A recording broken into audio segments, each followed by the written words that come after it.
no! Help! Help! Crikey's not me!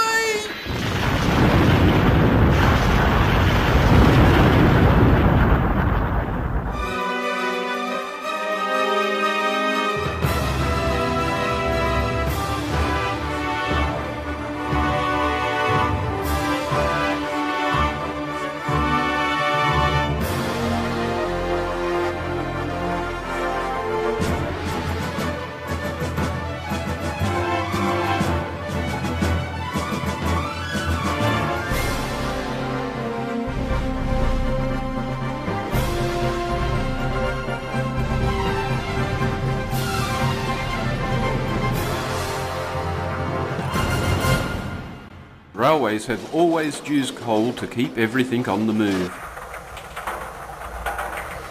Thomas had once thought moving coal trucks was the worst job. With the railway listing on the stock market, moving coal was now as important as ever. You trucks have been very good to me today. The thinner you empty us, the better. We're thicker with coal.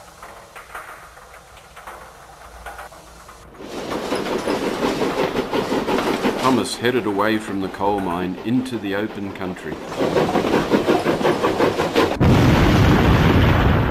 Thomas lay upside down with severe burns. The coal trucks were completely destroyed. A local potato farmer raised the alarm, and help was soon at hand.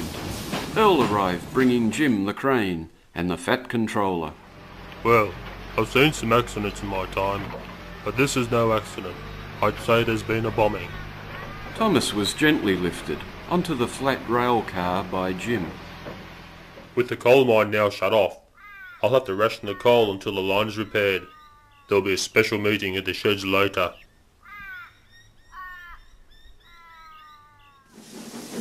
Later that day, Earl pulled into the rail yard. Thomas was carefully placed on the tracks for repairs. This has been a very sad day for the railways. It seems there's a mad bomber on the loose. We must do all we can to be on the lookout for suspicious characters. The engines looked at each other. Come on, Noel. Well, who are you looking at? Ah. I will issue all of you with video cameras as security devices, so use them wisely. The engines viewed the cameras still in their boxes. Noel surveyed the stock. Well, with all these new cameras, we can start a video club. Just look at the great features on these new cameras. Wow. Gleaming Red Ted quickly formulated the rules stating, I challenge all the engines to produce a video on any subject within a month. The best video will win a boiler flush. The engines mounted their cameras and made safe for the night, but on everyone's mind was the threat of a mad bomber. Next morning saw Andy the Diesel enter the yard boasting, So your coal supply has all dried up. It's about time you were all scrapped. Bob replied as he was still trying to turn his camera on. We might be old and dependent on coal, but we're survivors. Bob and Margot carried on delivering the food supplies down their branch line. Elsewhere, Scottish John was fitting some gas bottles as an alternative fuel. His video thoughts were on this process. Chris was working on a story based on a train's last journey. Alan, the self-funded retired engine, planned a video about the town's feral cats. Wilson was always interested in how cars would race him between stations. Earl had his eyes on the skies and teamed up with Helen the helicopter. Back in the sheds, Thomas was being repaired. He also had a camera, and his video was being planned. At least I can keep an eye on Andy Diesel if I'm stuck here. The fat controller was also keeping an eye on things. These figures are not looking good. The share prices have taken a sudden dive since the bombing. He moved to the turntable to chat with Andy Diesel. I'm relying on you, Andy, to bring things back online. I'll do that easily. You can forget about those steam engines now. Just the diesel I wanted to see. I have a small but important job for you. Something we'll have to keep secret. Very secret. The Diesel looks at Andy and says nothing. Andy's secret plans are whispered to the Black Diesel. That's my boy. I like the quiet ones. No back chat, like I get from those clapped out dinosaur steamers. Same goes for you coal trucks. clogging up every siding, serving your masters with stinking coal. What's that blue paint on your driver's cab? Have you been repairing that pesky Thomas engine? For a chap who doesn't say much, looks like you've been batting for the other side. My strongest advice to you is stick with me. I have connections in very high places, way above the fat controller. He's just a puppet who's about to lose his strings.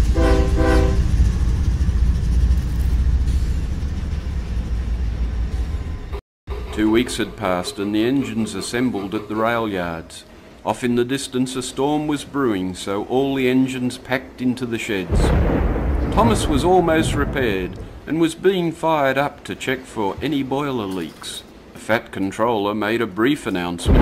I hope you're all getting used to your new cameras. Keep up the good work. Ted was curious about the videos. Okay lads, we'll have a short movie night just to see how you've progressed. Earl was the first to show his work. The engines hissed at the first video. They had never seen the sheds from the sky before. I put my camera in the helicopter. Hey, just have a look at this where I went. Boy, there's some tremendous shots. It's a bit shaky, this. Oh, I don't like heights, but why is it shaking like that? Ah, it's all wobbly. Why don't you use the tripod? Oh, look at those sheds right down there. Wow. An outstanding effort, Earl. Excellent titling, good composition, although some shots a little shaky. Bob was next, but was unable to remove the tape from his camera. Well, you see, it's a drama. It's very good. I act in it. One of the most exciting scripts that I've ever seen. Okay, Bob, don't give the story away. Chris, have you got something to show? Chris's video played, and silence fell upon the shed. The lightning outside enhanced the story as the thunder broke the silence. Now that's a video. It sends shivers through your boiler. A fine example of how all videos should be made. Alan, it's your turn. A little different. Seems like you shot the tracks, not the cats. Wilson was next, but explained. Well, you see, I had this accident. A car ran over my camera. Terrible waste of equipment. Ted seemed bemused by this and called for Scottish John.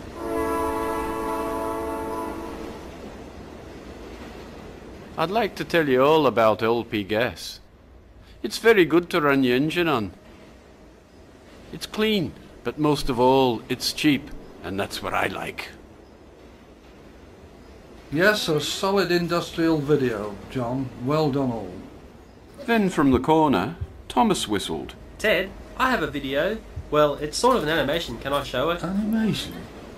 Well, did you use your camera, Thomas? Is that according to the rules, Ted? I mean, are you sure about that? Okay, I think we can stretch the rules this time out. This is the best thing I've ever seen.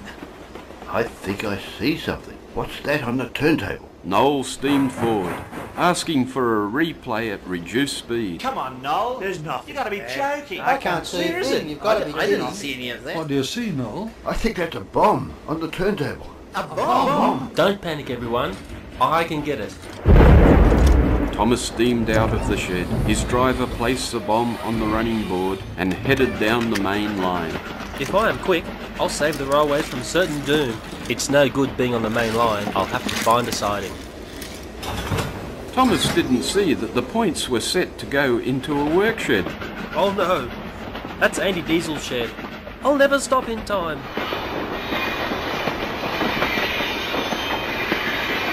Andy couldn't believe his eyes. Oh no! Help! Help! Crikeys! Not me!